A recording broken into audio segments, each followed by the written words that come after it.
This is a CNIB Lake Joe at Home program.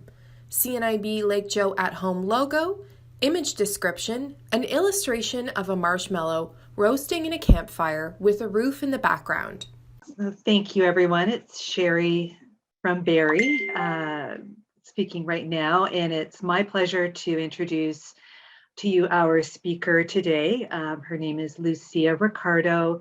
She is the lead of, 25 different things in the Barrie office. Her title is like a whole sentence long. So she's going to talk with us about Charles Bonnet Syndrome today, and I'm going to let her sort of explain a little bit more about her role in the Barrie office and all the different programs that she offers, and specifically the Charles Bonnet information program that she facilitates for people virtually.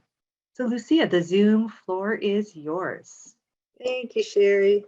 So thank you for inviting me today. It's always my pleasure to talk with a group about Charles Bonnet Syndrome. And I'll just start with a little bit about what I do from the Barrie office, which covers Simcoe, Muskoka, which isn't too far from Lake Joseph. So out in the Barrie Hub and Nanji Family Foundation Smart Life Center, because of course we're not open yet during the pandemic, but we'll have a center similar to the one that they have in Toronto, where we have technology training, and it is a store, so there will be stock there. People can buy things from the catalog and come in and try out the new Smart Life appliances, smart appliances. We have a fridge there that will talk to you, which is quite fun. And there's a washer dryer, a dishwasher. And so that's the smart appliance part of the Smart Life Center. And then the other half of the room is for programs. So once we get back in person again, we'll have all sorts of peer support programs. In the time being, I'm facilitating a number of groups, national groups. There is a Charles Bonnet support group, and there's also Charles Bonnet education session that takes place periodically. And I'll tell you what Charles Bonnet is in just a minute, but we also refer to it as CBS. So aside from all the other groups, Charles Bonnet support group is one that I'm particularly happy to be facilitating because it's very, very important to people.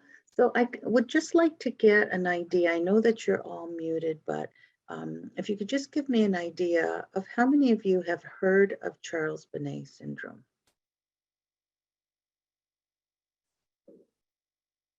I don't know if you can raise your hand or you can feel free to unmute yourself if you want to chime in about. Now, if you haven't heard of it, you don't have to say anything, but if there's anyone on the group who has heard of it, that would be great to just hear from you.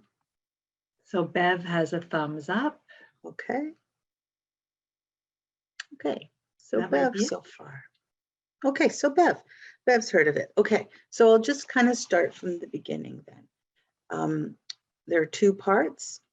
There's Charles Bonnet, which is a person's name, and then there's a syndrome. So who's Charles Bonnet and what's a syndrome? So a syndrome is not like a disease, but it's kind of like that. It has symptoms, and that means that there's something happening that lets you know that you have this condition. Most important thing to know is that Charles Bonnet syndrome is not a mental health condition. It's not anything to do with your mental health. It's just about something that happens to you when you have sight loss. And the thing that happens is that people who have sight loss, and it's not everybody, but it does happen to people who have all the different eye conditions, is they can have hallucinations. And so a hallucination is like a vision or an image that pops into your brain, into your vision, and it's not really there. So people who have Charles Bonnet syndrome know that this is not happening, but they're seeing things that are not there. And when they're losing their sight, they feel a little confused about it until they start to understand it, because they can see it quite clearly. And lots of times there's lots of detail. So if I'm losing my sight, how can I be seeing these extra images, which we do call hallucinations? So once you start seeing them, you might see something like supposing you're looking at your cat, you might see some brickwork in front of your cat. You might see some wallpaper. So Charles Bonnet, so we'll just start with that name. Some people call it Charles Bonnet, but it's not Bonnet, it's Bonnet because it's a French name. And Charles Bonnet, he was a Swiss naturalist. He was also a lawyer, and his grandfather was blind from cataracts, but he was very healthy and he didn't have any mental health condition. And he thought that he was seeing people and birds and carriages and buildings and tapestries that were not there. So those were the hallucinations that I was describing. So way, way back in 1750 or so, people were already talking about this condition. So I know that this group, this Curiosity Club, is very interested in learning. So we're just going to go a little deeper into what Charles Bonnet syndrome is. So these are called complex visual hallucinations, but they're only for people who have sight loss. And sometimes people don't know that's what they're having because no one's told them about it. So they might be afraid to talk to somebody about it and tell them what's really happening. They may go outside for a walk and see scaffolding in front of them and they become, frightened, but they won't say anything. But when you start to realize that that's what it might be, then you can relax a little bit. And that's why people in the support group really like getting together, because they know that other people are experiencing it as well. So they just relax a little bit around that. So they are doing a lot of studies to find out more about it, because you see with your eyes, but you also see with your brain. So they're discovering different things about the brain. So different parts of the brain are responsible for different things that you might see. So there's an area of the brain that might be responsible for a hallucination of cartoons. And there's a different area of the brain that would be responsible for seeing little birds. So that's just an example. And so a lot of family doctors don't know what this is either. But the best way to find out if you have it is to speak with your optometrist, any one of your eye doctors, describe it to them in good detail if this is something you might be experiencing, and see what they say to you. Sometimes there are additional tests that people have to confirm if it is indeed Charles Bonnet syndrome. So we would like to have more people know about it, because they're afraid to talk about it. They just are afraid that people are going to judge them or think that it's something else. But the key thing is to remember, it's not a mental health condition. Don't be afraid. The images can't hurt you. They don't talk to you. Sometimes they feel like they're moving because your eyes might be moving, but they actually do not make any sounds. They don't make sudden movements, but they are very common, and about 1 in 3 of the older population who has sight loss will experience it, and about 1 in 5 of people who are a little younger. Sometimes people will see some things that are kind of unpleasant, but for the most part, they're not scary things. They're just kind of unusual things, maybe something they've seen in their past. If you've not had any sight at all in your lifetime, then you wouldn't experience Charles Bonnet syndrome, because usually it comes from something that you've had some memory of. You might not be able to pinpoint it, but at some point you will have had to see it at some time in your life to then be able to hallucinate it or experience an image of it. So remember, it's a natural thing that happens to some people who have sight loss, but not to everyone. And we don't know who's going to get it and who's not. So we know that sometimes people will feel a little isolated, and then they really won't talk about it to anyone. So it's important that if you maybe know someone you think might be feeling this way, or if someone mentions to you that they're seeing things, try to stay calm about it, and don't gasp and say, "Oh wow, that's really creepy," because then that will make them feel uncomfortable about it. But if you can say something like, "Oh, I've heard about that. I've heard about Charles Bonnet Syndrome, and why don't you talk to your doctor about it?"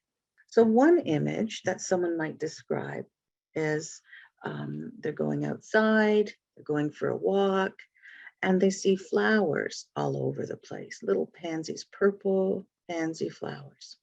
And they would say, "My walls are covered in these purple flowers. Even when I go outside, the lawns and the pathways are like a sea of these same purple flowers." Another thing, as I mentioned, you might be looking at your pet, and looks like there's something in front of them. And this is a picture of some brickwork and someone looking at their cat. And they said, "Everywhere I look, I see brickwork. When I look at my cat, its face is embedded in the bricks." And another one is a scene in a bathroom, and it looks like there are these tiny little people in the sink. And of course, they're not there, because people who have Charles Bonnet syndrome, they know those things are not there. But until they actually realize what's going on, they will, possibly feel a little confused about it. So this is a description in a bathroom, little tiny people in the sink. And the person says, "After lunch, when I sit in the living room, I often see miniature people moving from the right to the left. They wear strange outfits like the Oompa Loompas from the Willy Wonka chocolate factory film." So those are some of the things that people might see. So what we know about Charles Bonnet syndrome is that it starts when people first start losing their sight, usually in a few months after the start of sight loss, or if they haven't had any sight loss for a while and then they start losing it again, the Charles Bonnet symptoms might come back. They could go away in a few months, but for a lot of people, they have them for years. They have these hallucinations for years. And that, again, is a mystery. So there's a lot that's still a mystery about this. There's a lot of studies that are going on. In 1960, there was only one study that had been done.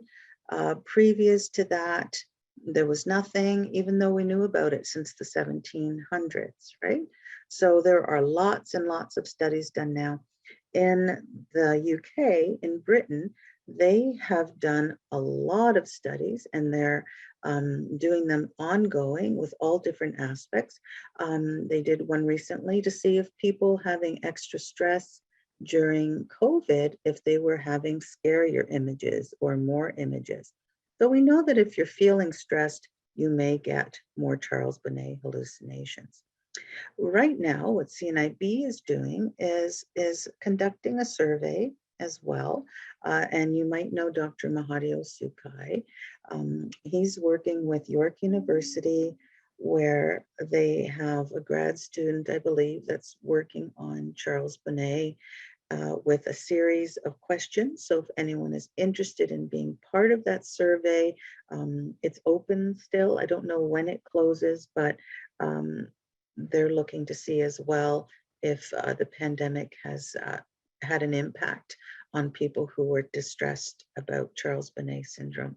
Though some people, they find it kind of interesting sometimes. I've heard people say that they see cartoons, and it can be like a cartoon reel. And so it's hard to pay attention to what's going on because the cartoon's kind of interesting and kind of fun. And then there are some people who do have images that they become frightened of or they're tired of, because you can see this when your eyes are open. And for some people, they also see it when their eyes are closed, so they don't get a break from it. So because it can go on for years, and what we're hearing more and more is that people who have it for a long time, they get very, very frustrated about it. So what can they do? What can they do to help? control this a little bit. First of all, you don't really have any control over it, but what you can do is if your lighting is bright in the room and that's when you're experiencing your symptoms or hallucinations, you can change the lighting. You can move your eyes from side to side. You can distract yourself by doing something else. And so these are the only tools that we have so far for people to try, but a lot of people say that it doesn't really work. So you can try a flashlight, moving some light around. But ultimately, the thing that's most important to people and what they're saying is that it really, really helps to talk to somebody who's also experiencing it, because then they know that they're not alone and that this is a natural, normal thing that can happen to some people with sight loss. And the word hallucination can be kind of scary, right? So sometimes people like to use the word image or vision, or some people say vignette. So that is just a little brief overview about Charles Bonnet Syndrome. And how common is Charles Bonnet Syndrome? Yeah, so that's a good question, Sherry. So it's about 1 in 3 people who have sight loss or partial sight, or they're losing their sight. 1 in 3 of the elderly population, and about 1 in 5 in the younger population, like younger people with sight loss. We actually think it's higher than that because people haven't really heard about it. So it could be higher.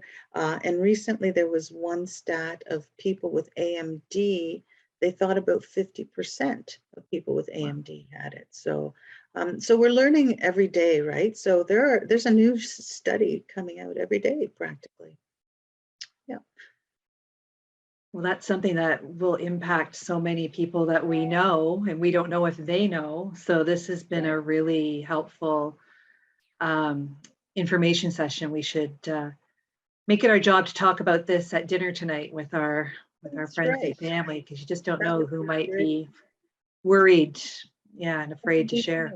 Yeah, and it's a true curiosity, isn't it? Right? It's a curiosity as to why we hadn't heard about it before, and about the mystery of the brain, right? That's so intriguing. How amazing to think that your brain can fill in this way and give you all sorts of things to see that you know are not there. Eventually it will go away, and if you're having difficulty with it, you can still get some help as well. To learn more about CNIB Lake Joe at-home programs, visit cniblakejoe.ca.